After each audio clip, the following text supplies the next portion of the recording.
భద్రాద్రి కొత్తగూడెం జిల్లా దుమ్మగూడెం మండలంలో వైద్యం అందని ద్రాక్షగా మిగులుతుంది. గిరిజన ప్రాంతాల్లో ఉన్నటువంటి ప్రజలు పిఎస్సీలకు వచ్చి వైద్య నిమిత్తం వస్తున్న నేపథ్యంలో ఇక్కడ ఉన్నటువంటి స్టాఫ్ సరిగ్గా లేకపోవడం, అలాగే వైద్యులు కూడా అందుబాటులో లేకపోవడంతో చాలా ఇబ్బందులు తలెత్తున్నాయి. చాలా ప్రాంతాల్లో కూడా ఇదే విధమైన సిచ్యువేషన్ ఉంది. పిహెచ్సికి సంబంధించిన డాక్టర్లకు డ్యూటీలు వేస్తున్నారు, కానీ ఇక్కడికి వచ్చేటటువంటి రోగులకు వాళ్ళకు వైద్యం మాత్రం అందించే పరిస్థితి అయితే కనపట్లేదు. ప్రస్తుతం మనం మెడికల్ ఆఫీసర్ డాక్టర్ ఉండేటటువంటి ఛాంబర్ దగ్గర ఉన్నాం.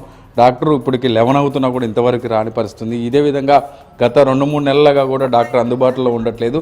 ఏదైనా సీరియస్ కేసులు ఉంటే భద్రాచలం తరలిస్తున్నామని చెప్తున్నారు. ఇక్కడ ఉన్నటువంటి స్టాఫ్ కూడా దాదాపు ఈ పిహెచ్సికి సంబంధించి 10-15 గ్రామాల ప్రజలు, గిరిజన ప్రాంతాల ప్రజలు అత్యవసర వైద్య నిమిత్తం కావచ్చు, అలాగే వాళ్ళకు వచ్చినటువంటి ఫీవర్స్ కావచ్చు, ఇతర జబ్బులు బారిన పడిన వాళ్ళు ఇక్కడికి వస్తూ ఉంటారు. ఈ నేపథ్యంలో ఇక్కడ ఉన్నటువంటి స్టాఫ్ లేకపోవడం, వాళ్ళకి సరైన వైద్యం అందించకపోవడం వల్ల ప్రైవేటుగా ఉన్నటువంటి ఆర్ఎంపీలను కావచ్చు, మిగతా గ్రామీణ ప్రాంతాల్లో ఉన్నటువంటి ప్రైవేటు వ్యక్తులను ఆశ్రయించాల్సిన పరిస్థితి అయితే ప్రస్తుతం కనపడుతుంది. ప్రస్తుతం మనం పిహెచ్సి చూసినట్టయితే ఎక్కడా కూడా స్టాఫ్ అయితే కనపడలేదు.